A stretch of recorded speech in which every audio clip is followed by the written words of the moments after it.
Welcome to the conversation at airsafe.com. I'm your host, Todd Curtis. On October 31st, 2015, a Metrojet A321 crashed shortly after takeoff from Sharm el-Sheikh, Egypt. The following day, on November 1st, I had a conversation with CTV Television of Canada where we discussed some of the early theories about what might have gone wrong. It's Sunday, November the 1st. You're watching CTV News Channel. I'm Amanda Blitz. Our top story this hour, a Russian aviation official says the jetliner that crashed in Egypt's Sinai Peninsula on Saturday broke up in mid-air. Investigators are examining the black boxes from the plane. They hope the plane's flight data, they hold the plane's flight data and cockpit voice recorders, and they're hoping that they will provide clues as to what caused the A321 Metrojet to break up. ISIS claims it brought down the plane, but Russian and Egyptian officials reject that claim. One Egyptian official said that before the plane lost contact with air traffic controllers, the pilot said the aircraft was experiencing technical problems. And joining us now from Boston with more on this is Todd Curtis. He's an aviation analyst. Todd, great to have you on. So explain to us, what causes a plane to blow up mid-air? Well, first off, thanks for having me. The initial reports from both the Egyptian and Russian authorities indicate that the wreckage was strewn over a fairly wide area, with some of the victims being found several kilometers from the main wreckage. That speaks to some sort of in-flight breakup, probably at high altitude. It could be due to an explosive event, explosive decompression due to a structural failure, bomb on board, external force like a missile strike, or it could be through some other mechanism that isn't quite clear yet, because they must review both the black boxes and the wreckage itself to specify what caused this aircraft to come apart. The plane belonged to the Russian airline Kogali-Mavia. The company insists all of its planes are serviced in a timely manner and tested before takeoff, but they also said that they can't doubt the professionalism of the pilot or crew. What do you think when you hear that?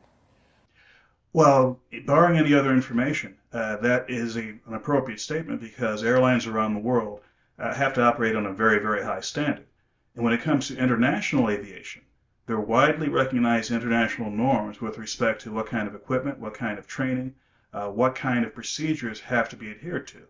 And this is something that Metrojet or Kogali-Mavia, which is one of the other names it's flown under, would be adhering to. That said, it's up to the investigative authorities, which right now are the Egyptian government authorities who are leading this investigation. It's up to them to figure out if indeed the crew on this aircraft was performing adequately, if the airplane was adequately maintained, or if there is anything else about this flight that was out of the ordinary. So I guess that explains then why the Russian transport regulator has issued the company inspect all its Airbus A321 jets, and the company has agreed to comply. So I guess that is just standard protocol after a terrible tragedy like this. That's a reasonable thing to do, given that this was not just a crash, but a crash with very unusual circumstances. Having an aircraft come apart in midair is something that happens very, very rarely.